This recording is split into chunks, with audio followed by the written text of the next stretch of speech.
Our lands live interactive broadcast. Just had a great interview with Sandy Zamar Khalix, who is running for Suffolk County Sheriff, and we encourage you to check out that actual recording if you did not tune in live, that you can be able to check it out. But you're tuned in to Healing Our Lands live interactive broadcast. We're on the air Tuesday through Friday, 4 p.m. to 6 p.m. Eastern Standard Time, Sunday evening, 7 p.m. to 9 p.m. And we're gonna just my intern, Jashaun Abrahams, is with me today, and I just want to say hey and thank you, man, for all of your help in being able to get our guest. He was really instrumental in being able to send out emails and to solidify Sandy being with us on today, and he's doing an outstanding job. We've had some conversation in the last few weeks with regard to the metaverse. We've been talking about what's going on in Ukraine. We've been talking about what else we've been talking about? The metaverse. What else? 5G. The 5G radio towers. Mm-hmm. Political standpoints, and I think that pretty much covers it. Yeah. So, man, how was your day today? I mean, I know you're also a student at what is it again?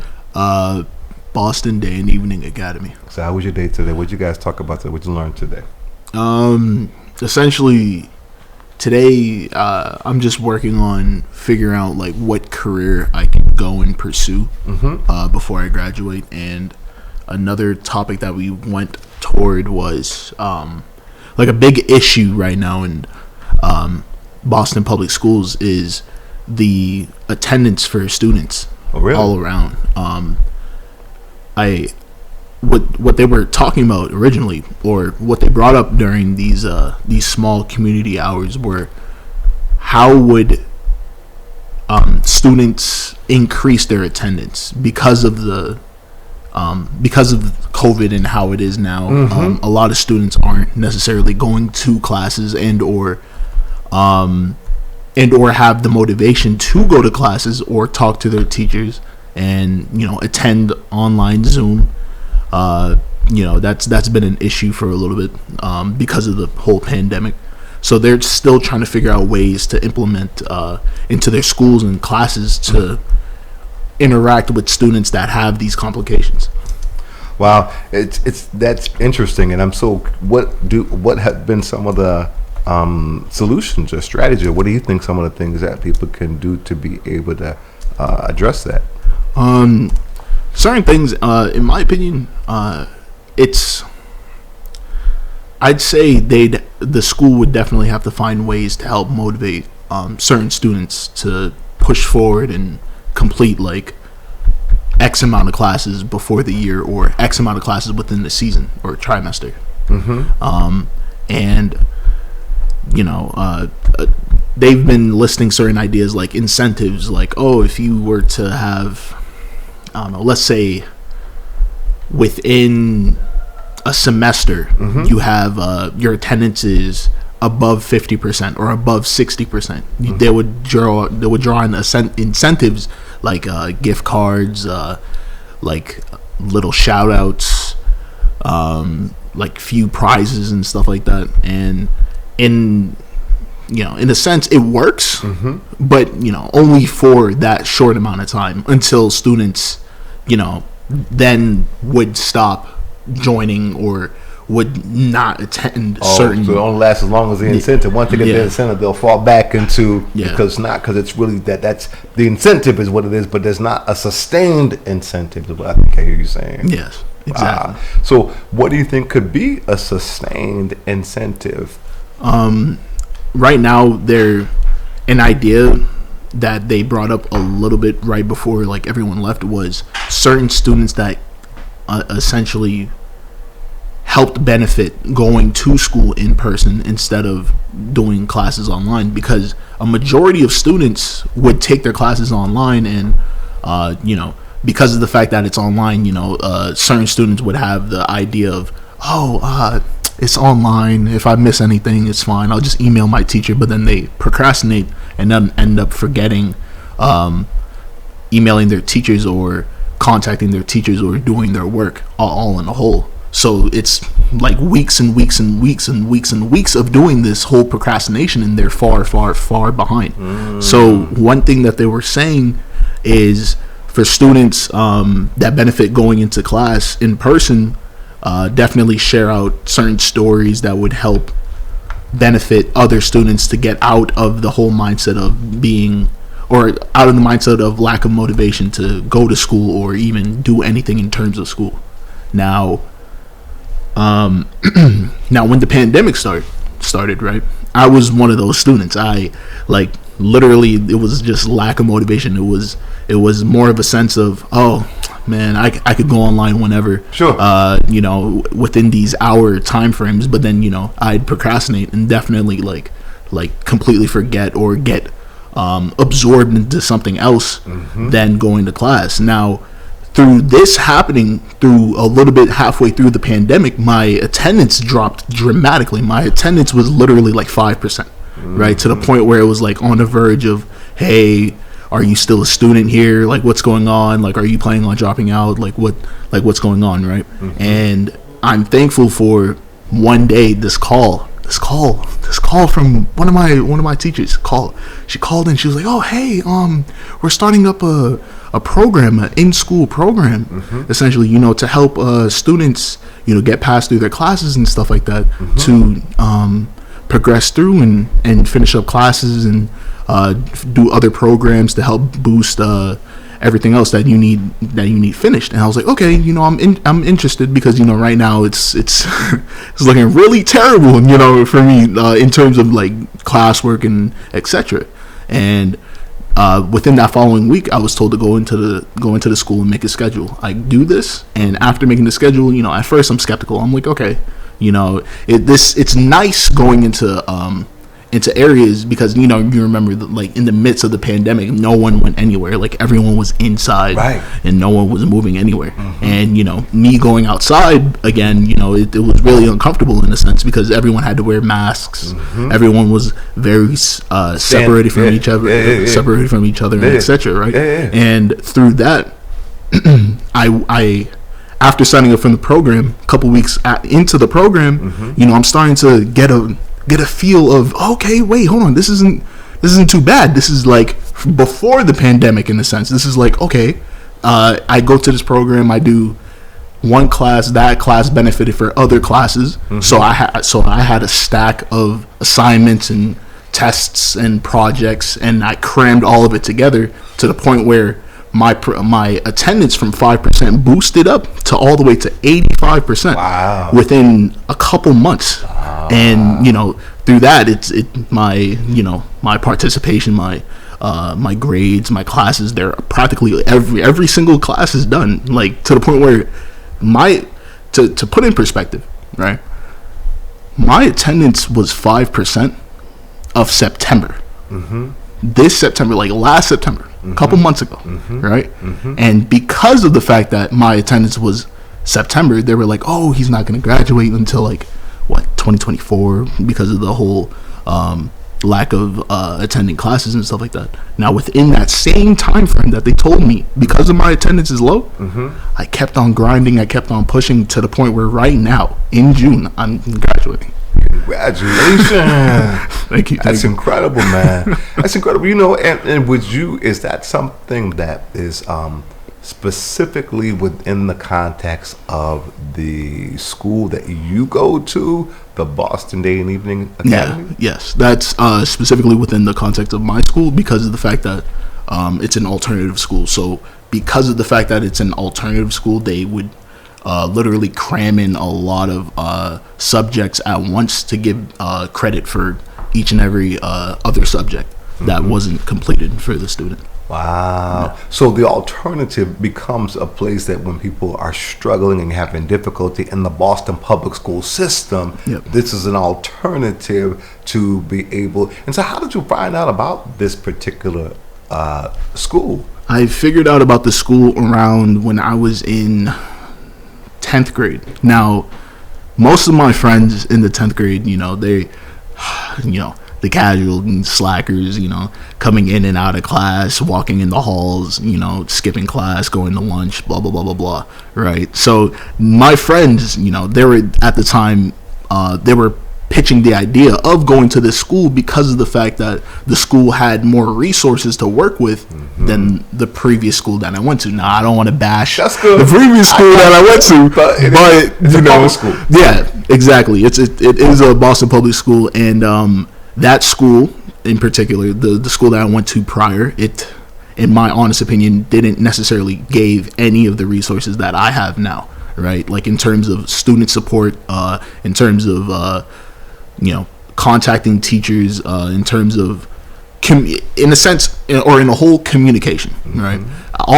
Most of the students that went to my previous school left that previous school, and I actually seen some of them go to the school that I am now, and they're 30 times happier because of the whole fact that there is more communication and there's more teachers helping them out, and they're gaining more benefit through the help that they're getting from the other teachers. Wow. I've heard nothing but good things about Boston Day and Evening Academy, and I never heard of it until I met you. But since meeting you again, has been a gentleman who co-hosts with Barry Lawton, who does a broadcast called Common Sense, and one of his twin children, a young man named Barry Lawton. Very brilliant. In fact, I think I was sharing with you, I was very impressed with his understanding of what's going on in Ukraine, and you further explained it as well. So it teaches that that many times everybody learns differently, right? But he had some challenges, but the difference of what he's experiencing in this is a stark contrast. The young lady who we met, who's also an intern with Madison Development Corporation on the last week, who will be with us a week from today, was very impressive as well. I don't know her story and what she comes from, but certainly know that meeting her, when we talked, she seemed very bright, and so it shows that if we have the resources in place and the tailored focus on being able to help each person, not this one size fits all and you kind of fall through the cracks, but tailored programming that is specific to each individual, because we all learn different, have different dreams, aspirations, and you don't know all the nuances in a person's family. There, what's going on. You don't know all the supports that they need to set them up for success. So I've been really impressed with this Boston Day and Evening Academy, as well as Madison Park Development Corporation, and I want to certainly acknowledge Jenny again, as well as Minister Priscilla Banks for facilitating us. We've had some relationship with the civic engagement. We had a broadcast, Minister Banks and I co-hosted, and many of the interns came, as well as with her. She's done a lot of work with interns prior, and they've all been outstanding. So Madison Park Development Corporation, shout out to them, as well as to Boston Day and Evening Academy, and really a shout out also to these brilliant young folks, whom just need an opportunity to be able to be the brilliant folks that they are, because the resources are in place to set them up for success. Yeah. So, and I know you said tomorrow you guys are in the Madison Park Development Corporation. You're doing CPR training, I think? Yeah. I'm doing CPR training tomorrow, and it's one of the requirements for me to be out into multiple job sites, right? It's a requirement for me to learn CPR training while within the program, essentially. That's incredible. Will tomorrow be your first the start of that CPR, or is it something that's been going on for a while? It's something that's been going on for I'd say 2 weeks, 2-3 weeks. Yeah. So ultimately, you will, when you complete this, you will actually be CPR. I mean, I used to be CPR qualified, certified some time ago, but that's a good thing to be able to know how to do. God forbid something were to happen, that you're now equipped to be able to help somebody to save their life. Yeah. So that's to answer your question. Yeah. I'm pretty sure. Yes, we are going to be actually certified by The Red by Cross. the Red Cross. Exactly. Because my teacher from there is she works for, I think, Boston Medical. So she's already a professional in her area. So it's like she's definitely, going through the whole pointers, Heimlich's, what not to do and what to do in certain situations. Yeah. It's incredible. What other kinds of, I know that my understanding is, I believe on Thursday and another day of the week, I forget, that you guys have trainings, being Madison Park Development Corporation. So there's different trainings that they do. Is there something beyond CPR? At the moment, I'm not too sure if there's more different trainings that happens within Madison with MPDC. Right now, the only training that I'm aware of is CPR. It's CPR. Yeah. Okay. And that training is just on Thursday? Yeah, on Thursdays. Okay. Yeah. Beautiful, beautiful, beautiful. So let me ask you, what do you think with I don't know if have you been continuing to follow what's going on with the war? I understand the president spoke today from Ukraine, addressed the United Nations, and have you been following it? If I'm being honest, yeah. I haven't been too political in a sense. Like I have a small understanding of the whole situation, but I have not been continuing. No. Okay. Well, more locally, even right here, bringing it home again, we talked to Sheriff. Well, we talked to the candidate for sheriff, being Sandy Zamar Calix, and one of the things she talked about was the schools, and the whole school to prison pipeline. And I'm hearing people say, like my dear friend Detective Larry Ellison from the Massachusetts Association of Minority Law Enforcement Officers, who is a police officer who was inside the schools, but now this whole defund the police and social workers in place of police.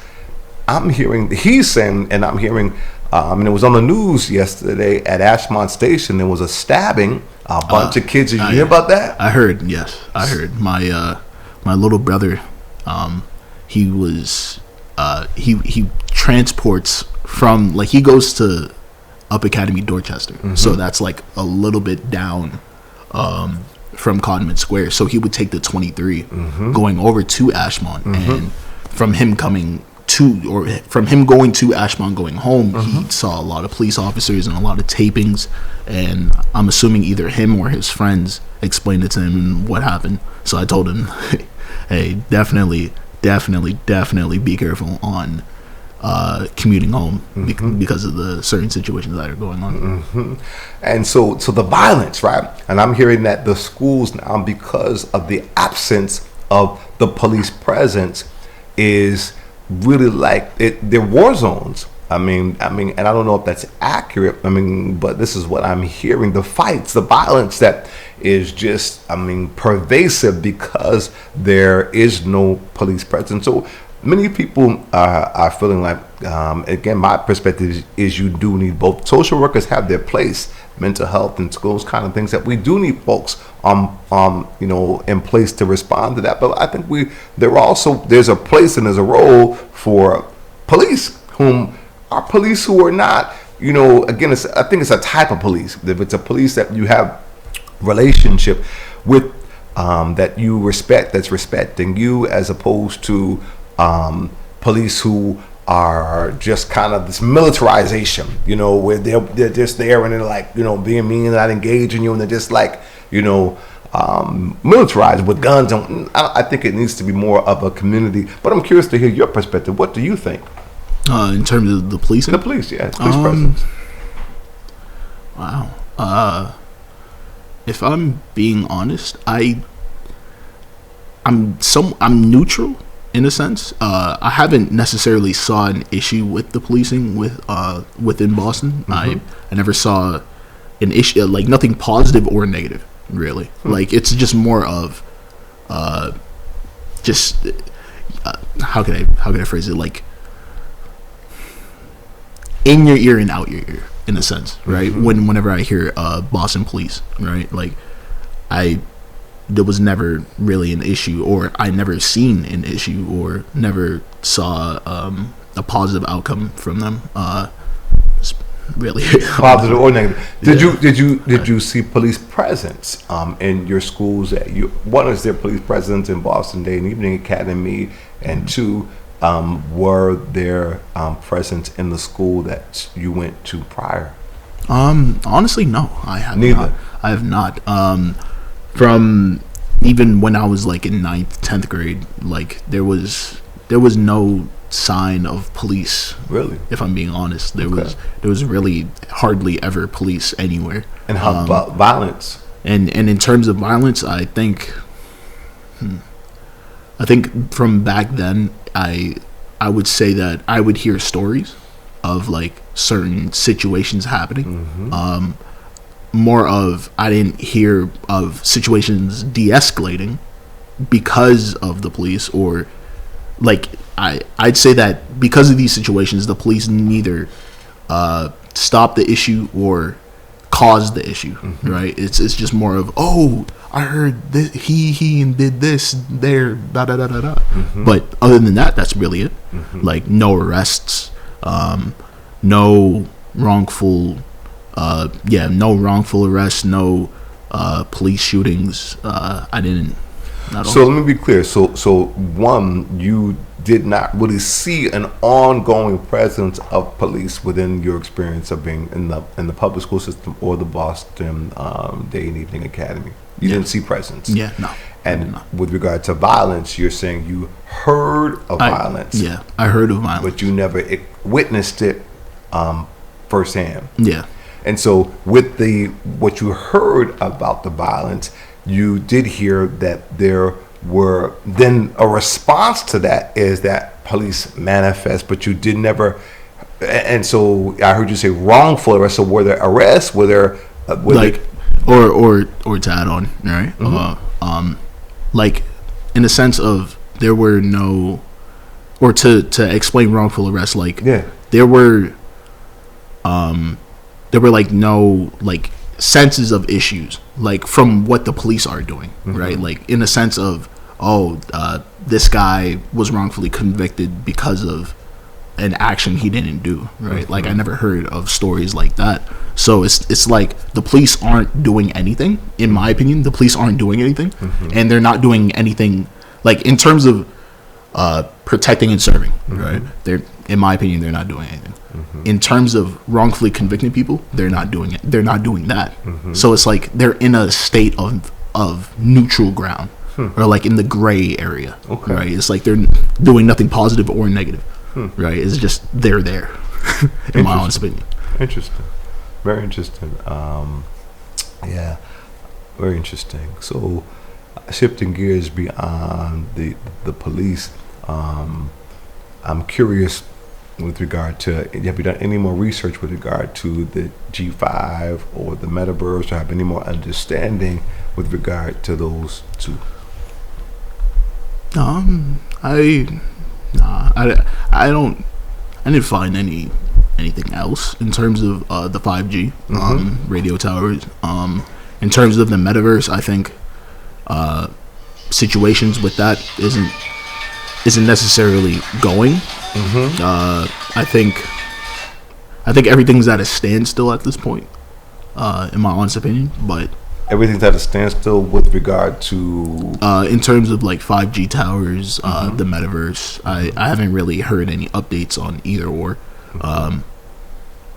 Well, I mean, in terms of maybe updates, but I'm saying like in our conversation, you had done some initial, on the spot research, and we're saying that you know that it may have some radioactive waste. You talked about the hemoglobin piece, but other than that, have you done any more research or learned any more? No. Okay. No, I'm not. Sorry. No, it's all good. It's all good. It's all good. My hope is that we can, because I would just it's something I want to continue to research, right. In terms of because there's pros and there's cons, right? And so that piece, and contingent upon, and who are the sources that are communicating what it is that they're communicating, because even the with regard to the hemoglobin, do you know what source that came from? I found it on Google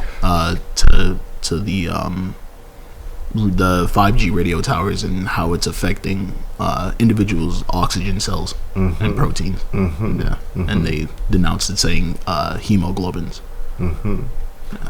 Okay, so that's one source that is saying, and so I'd be curious to hear, other sources, to just be able to kind of get a comprehensive assessment of the pros and the cons and the of 5G and the metaverse. For those who don't know, we aren't from Terrence Ethan Gray Sr., who, again, unfortunately, we're not on Instagram right now, simply because, again, quite candidly, I'm still, one, we just finished an interview and we're moving real time and things are just happening fast. Two, we're still looking to be able to, quite candidly, be able to interface Instagram as well as Facebook within our main platform, because that's the only place that you can really see clearly and hear clearly.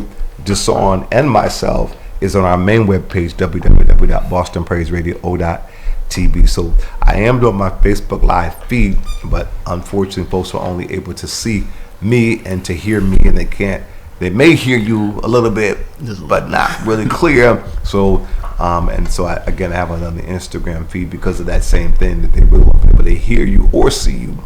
And so we'll just, do the best we can while we're learning how to be able to interface all of these platforms that we'll be able to engage the maximum, that we can. Because with the various platforms, you can be able to reach different, cast the net that's wide. It's not just, our main webpage has about 30 different platforms that's simulcasting. So that's great. And that's where they can see us, hear us, and do the instant chat. In fact, I really should. Are you monitoring the instant chat on the main webpage? Yeah. Okay. So again, you guys, you can convey your thoughts and you can weigh in on the conversation as well via www.bostonpraiseradio.tv. There you can see us and hear us. You can certainly write us at 670 Washington Street, Dorchester, Mass. You can call us live on the air at 617-282-0685 with your questions, with your comments, with your concerns. Pastor Hobbs, hosting Healing Island, will be with you for about another half an hour, and I'm live here in the studio with our intern from Madison Park Development Corporation, student of Boston Day and Evening Academy, Jashaun Abrams, a 20, how old are you? 21 legal. A 21-year young man, and we're so grateful to be able to have these intergenerational conversations, so you can weigh in on that conversation as well. And so I don't know, is there anything that was pressing on your mind that you kind of wanted to talk about? At the moment, I'm sorry. Yeah.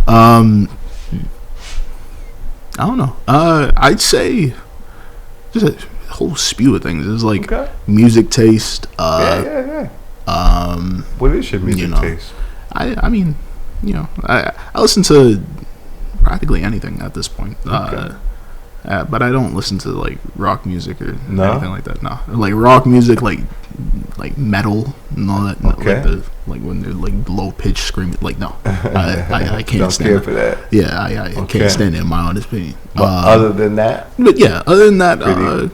rap, hip hop, a little bit of jazz, gospel. Yeah, gospel. I'm sorry. Yeah, gospel. My mom plays a lot of gospel every single Sunday. Every single Sunday.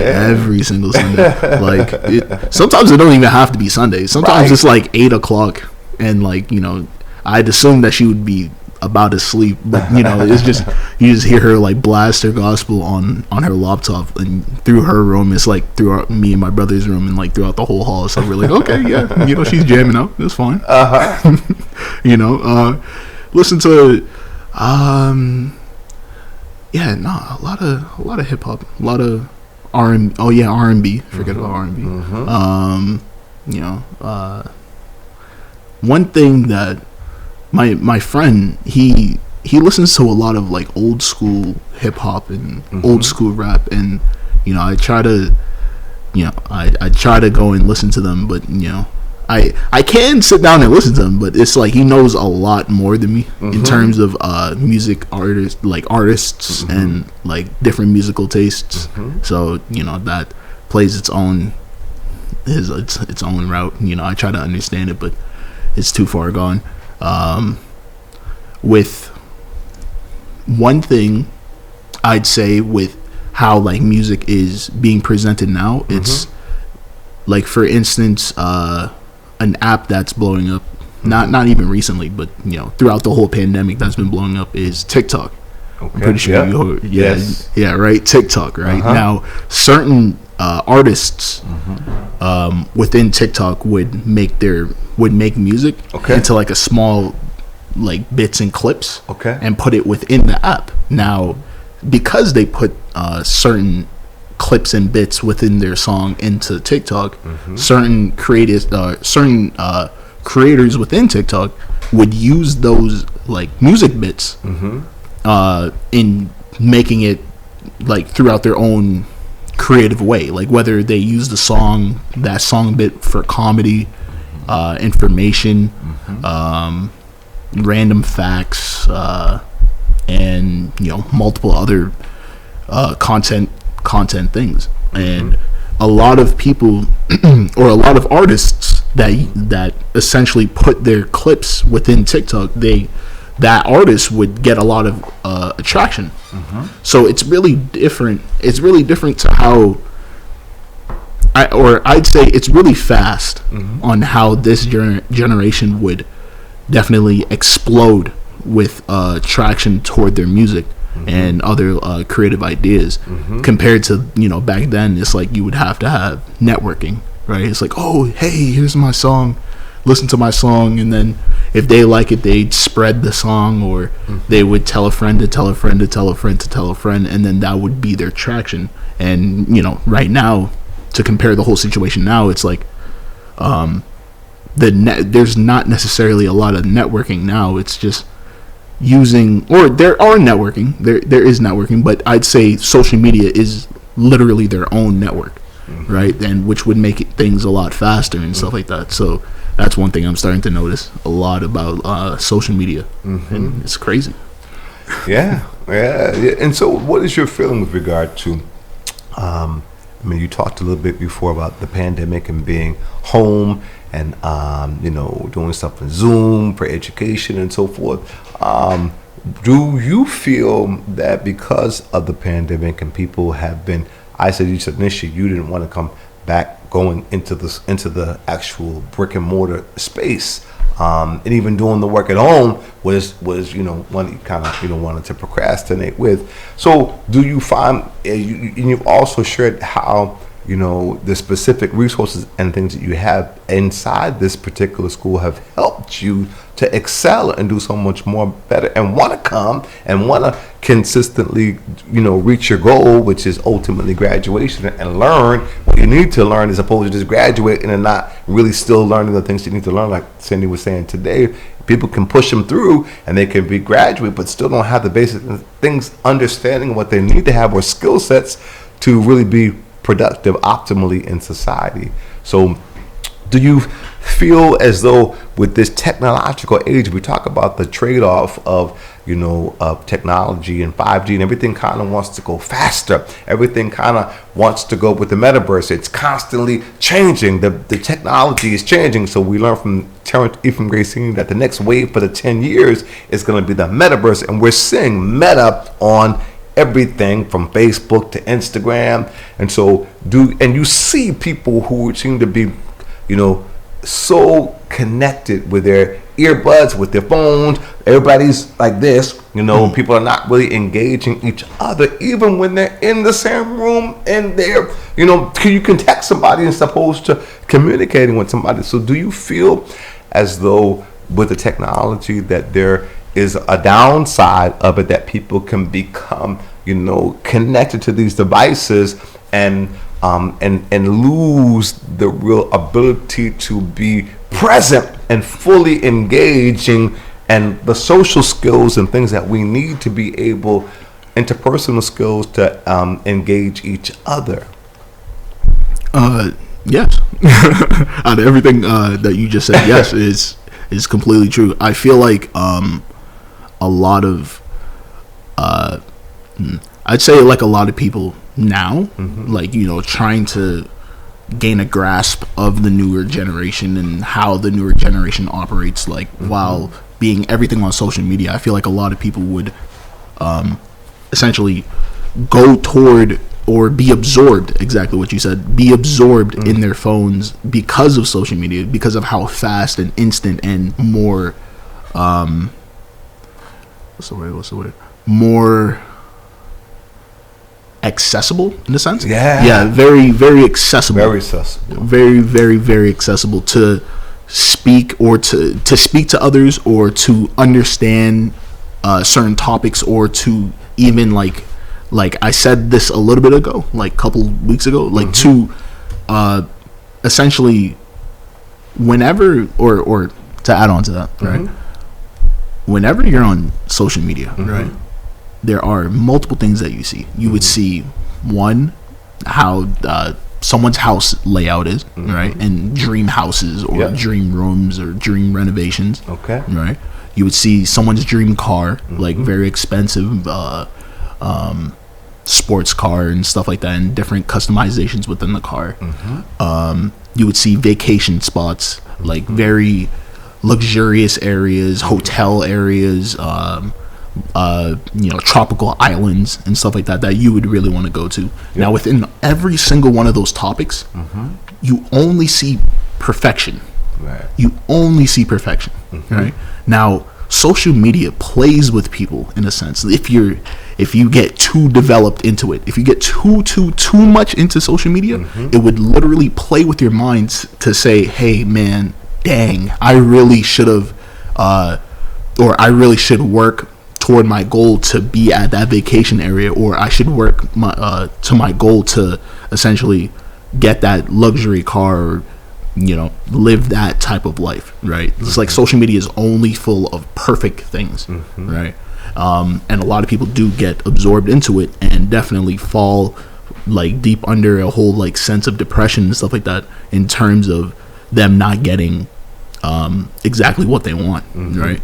So social media could either praise a lot of people, or bring people to their downfall, in a sense. So it's something that a lot of people aren't too aware of. I'd say they definitely would need to. That's where you would definitely have to delete the app, and just like put your phone down and talk to family, or just like go and talk to friends, and just escape the whole idea of social media. So, I mean, and what would be for you to say to put the phone down? That's like some self-discipline. Like, what's the practicality of the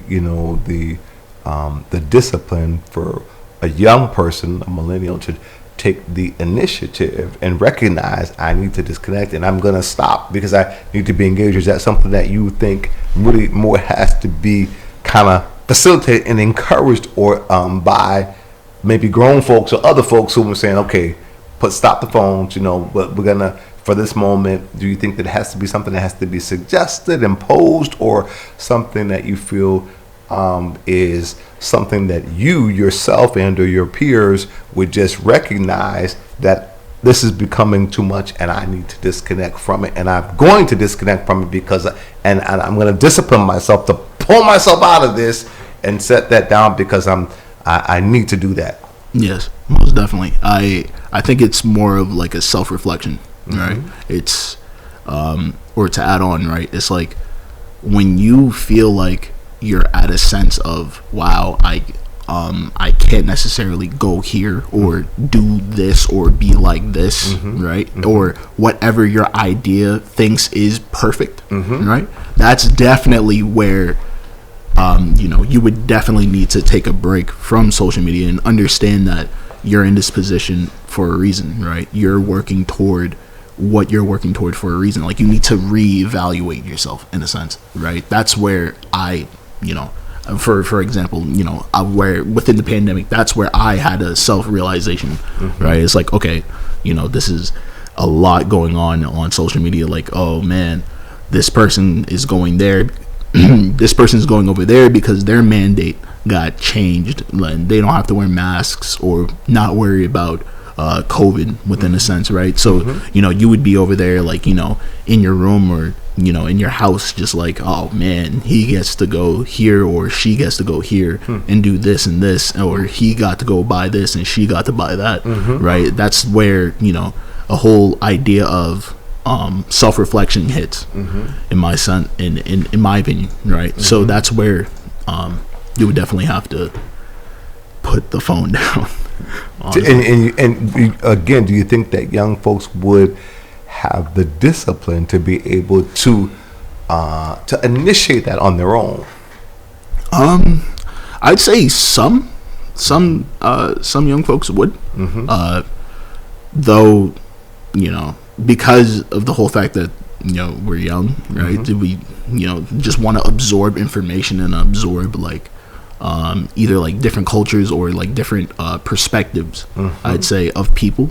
I think it's a lot to grasp for certain people. So it's like, okay, I need to consistently be on this app, and consistently, like, while I'm on this app, I consistently need to find out more information on multiple different things, like whether it's music, comedy, religion, etc. Right? So that's where I'm saying, or to put it generally, like, no, they some do not know when to get off and evaluate certain things or self-reflect. So, and you talked about the depression, because and God forbid. So, let me let you elaborate. Why do you think that it would help facilitate people being depressed? Or to add on to that, it's more of like when the pandemic hit, right? Everyone, or practically every young folk, was in, at home, just stuck home, right? Whether it's because they fear for COVID, whether their parents feared for COVID, or more of a sense of everywhere that they would normally go beforehand would be closed. It would give them a sense of defeat, in a sense, right? And while in that sense of defeat, they were literally doing the same things over and over and over again, like wake up, eat, sleep, etc. And over and over and over and over and over and over and over again, to the point where certain kids or certain people like then figured out, like, oh my goodness, I'm literally doing the same thing over and over and over and over and over again for weeks on end, and I can't necessarily change anything about this, right? So people then self-reflect and say, like, oh wow, I'm literally stuck in this house doing absolutely nothing. What can I do to change, right? So then they go to social media for, in a sense of help, or in a sense of diving outward from their lives to see what's going on with other people's lives, right? Which then connects back to what I was saying before. It's like, okay, while they're on social media, like, not reflecting on their lives, they're looking at other people's lives, right, that show the whole idea of perfectionism, right? Now, with the idea of perfectionism, it lets them, I'd assume, it's like, would let them go into a path of depression, in a sense, right? And that I feel like is what necessarily, or not necessarily, that I feel like that's what exactly happened during the pandemic, and definitely caused, like, a lot of students, or not even students, but a lot of kids, to, like, be very reluctant in not going out places, but more of reluctant on expressing themselves, in a sense. Very, very, very, very interesting. Very interesting. I mean, it's an incredible tool, but one that can absorb you like anything else. I was walking down Dorchester Ave, Yes, he crossing the street, and there was some commotion going on in terms of there was some police, and it looks like they were engaging some brothers, and I don't know what was going on, but of course, everybody's being nosy and people are looking. I'm trying to get to my destination. I'm literally, as I'm crossing the street, a young lady's driving and she's looking at me. No, she's looking at the incident. The head turn this way while she's driving. And had I not been paying attention, I could have easily been run over. There's so many instances that you have to be very much alert, and you have to be consciously looking around, because people are so absorbed into their headphones, into something distracted, that if you're not paying attention, it's really easy for you to be able to get hit, because people are not. I'm in awe to see people who are walking, texting, across the street. You don't even see that the car, and oblivious, total oblivious of what is happening around you. Yeah. No. I feel like with that point, right, it's, I guess, plays off of curiosity, right? Like that happens everywhere, right? I get it, but do you see the danger of that? You can be curious, but if you're driving and you're looking this way, you need to at least stop your car. You can't keep rolling with your foot on the gas while you're looking a different direction. And I get it, people do it, but I'm just saying, and being connected to technology is people. How you walking across the street, and anything can happen. But somebody could be a drunk driver. Could be, anything can happen. You can't just be walking across the street and have your headphones in, listen to your music, and your texting on your phone, and head down. And you're setting yourself up to be hurt. Yeah. And that plays off of the whole, like, people that are, I feel like people that are fully connected to social media, right, are those that either cause harm or get harmed, right? For example, right, like my family, right, it's like they're on social media, but not as much as the younger generation, right? It's like the younger generation obviously are just hooked to their phones and stuff like that. Like the older generation definitely understand why they're hooked to the phones, but they're they lived most of their lives without the whole idea of social media, right? So it's like they could somewhat understand and somewhat cannot, right? And with that in mind, I definitely would say it's a whole sense of, like, them being absorbed in or the younger generation being absorbed in social media would cause a lot of situations. We just got a few minutes up, but I want to stay on this vein for a moment in terms of technology and social media, and in the context of its some of its implications, positive or negative. So what about and in this dispensation of this time, so what about bullying? We all kids are kids, you know what I'm saying? And they can be just mean, very, very mean. They get fun out of being able to tease somebody, make them feel bad, and maybe look good in front of your friends, whatever. That's something kids do, unfortunately, until they mature and recognize that that's not cool. But I'm seeing a level of violence, right? Even as I'm on the trains, I'm on the buses, and I'm walking around, and I'm seeing groups of young folks, and the language, in many instances, is like, and again, I know when you're not around your parents, sometimes you try to, you may say some things that you wouldn't say in their presence, but it's just such fluent, and some people's parents, that's how they talk, so they don't even care, they encourage it, and they encourage violence. So it's not like it used to be in my time, when it was the exception, and it was an isolated case that a parent was constantly, I don't know, the way I was brought up anyway, and how the communities that I was around, that was not something, maybe because I was brought up and raised in church, that was not something that we heard, and we were around our cousins, so we had a real tight community, and and there was a culture of just grown folks that you just respected because they're grown folks, right. And that I don't see that today. You know, where if you're gonna say what you said, it was with your crew somewhere, not on a bus, not with grown folks, and you just, every other word is a cuss, and and the violence that they're talking about, the vulgarity, and also the disrespect for just elders or grown or even seniors. Yeah. reminds me of middle school. It's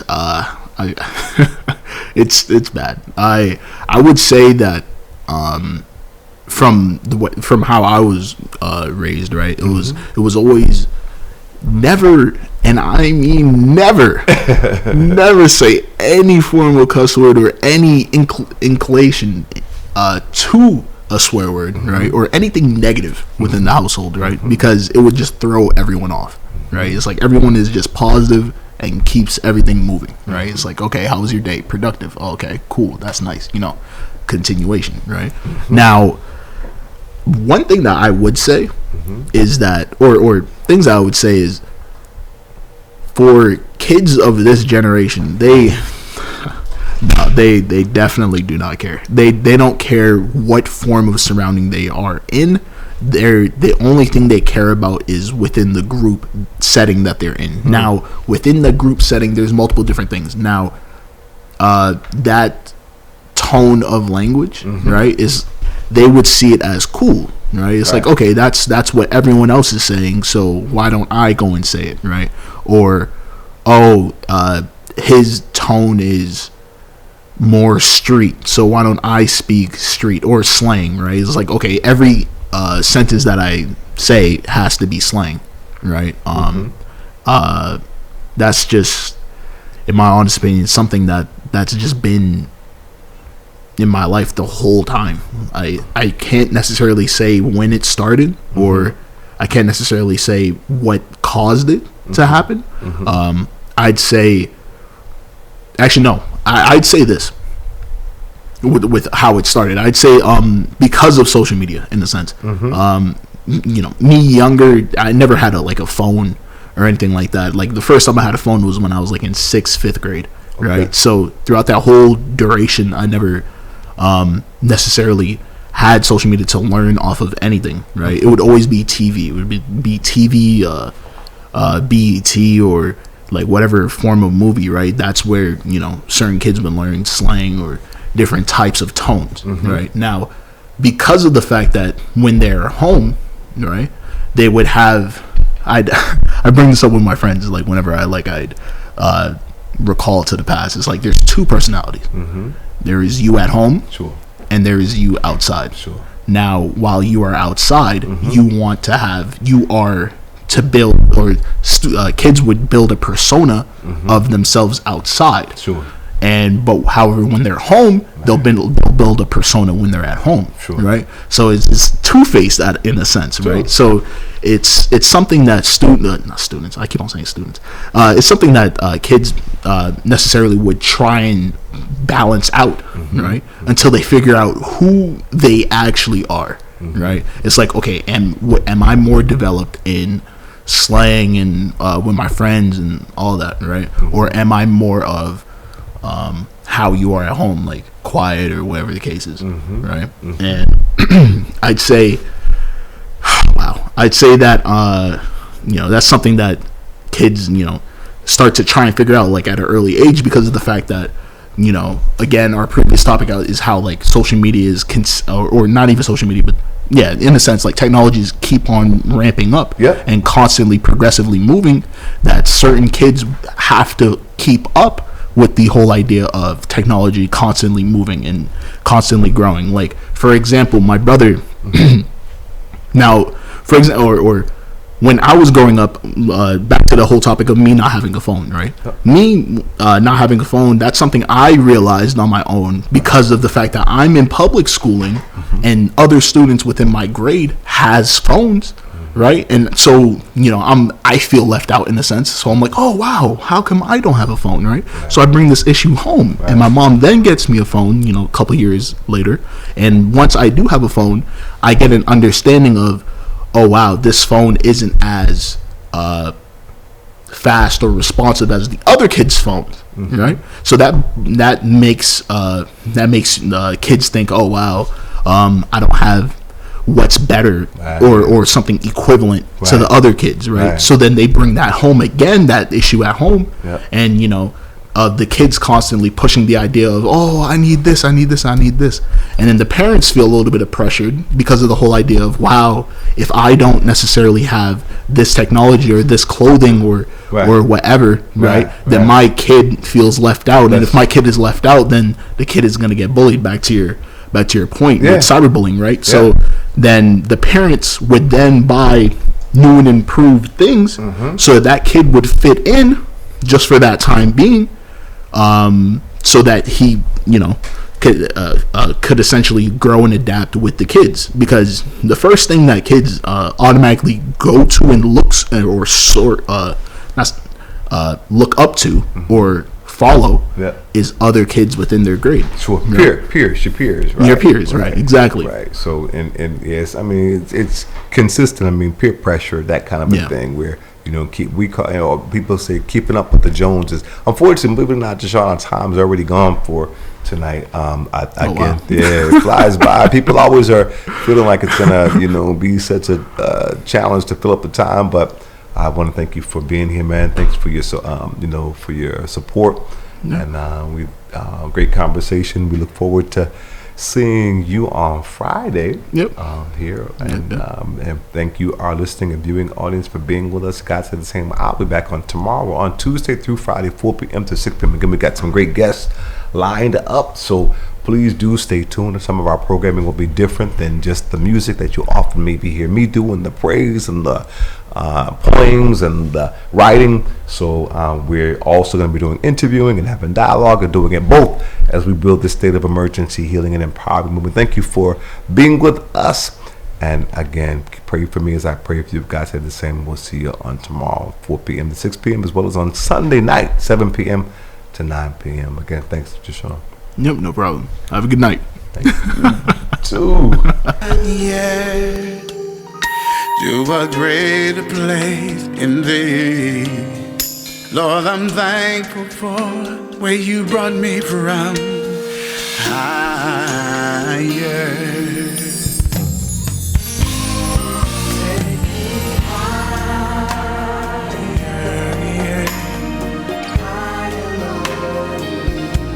Take me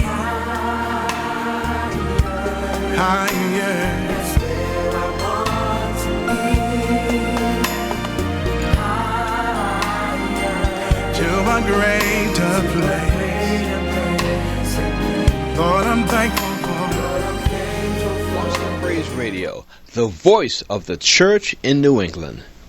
The views and opinions expressed by the following paid program are those of the program producers, and they do not reflect the views and opinion of Boston Praise Radio, its staff, or management. You can hear us on Audio Now, which is radio by phone. Just dial 712-770-7534. That's 712-770-7534, and you will hear us live on your telephone. Hi, this is Mike D of the UA7 Gospel Countdown, Urban America's 7 biggest current songs and more. Join us in fellowship with our broadcast on www.bostonpraiseradio.tv, Roku TV, and WBPG 102.9 FM radio. These TV and radio networks are all coming out of Boston. Radio and TV that cares about Boston and beyond. This is yours sincerely, Mike D of the UA7 Gospel Countdown. Tune in and be blessed. This is Renee Wise, station manager for the Boston Praise Radio and TV network of 30 radio, TV, social media, and internet stations. You can broadcast on our network by just giving me a call, 617-282-0685, 617-282-0685.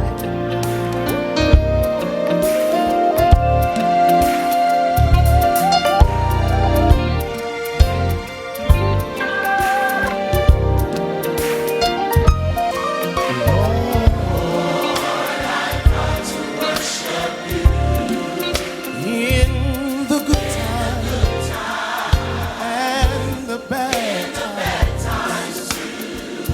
Oh, Lord, I gotta worship you in the glad times and in the sad times.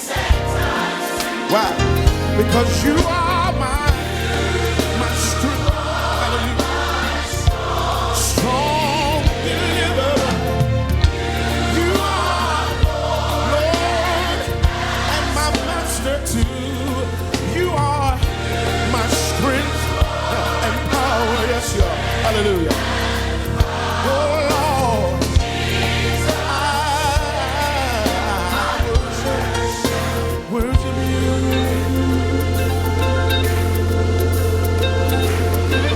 Oh Lord, got to learn how to worship you, not only in the good times, but even in the bad times too. Oh Lord, I'm gonna worship you, Lord. In my glad times when I'm smiling, and when I'm sad.